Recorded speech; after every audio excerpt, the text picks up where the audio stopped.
البابا كيرلس ابن لقلق كان بيتكلم عن أعياد سيدية كبرى وأعياد أخرى تضاهيها.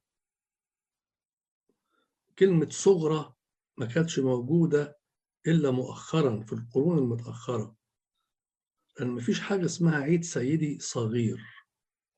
ده تعبير نحاول نستوعبه، نلاقي حاجة غريبة.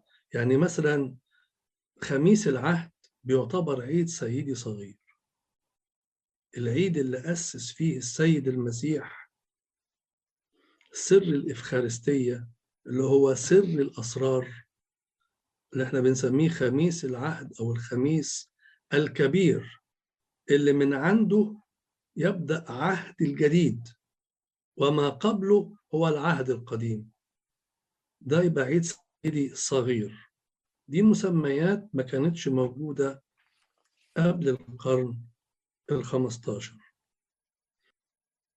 أول ذكر يذكر أعياد سيدية كبرى وأعياد سيدية صغرى كان مؤرخ مسلم هو المقريزي في القرن ال15 الميلادي. وقبل المقريزي ما عندناش مصدر يذكر أعياد سيدية صغرى.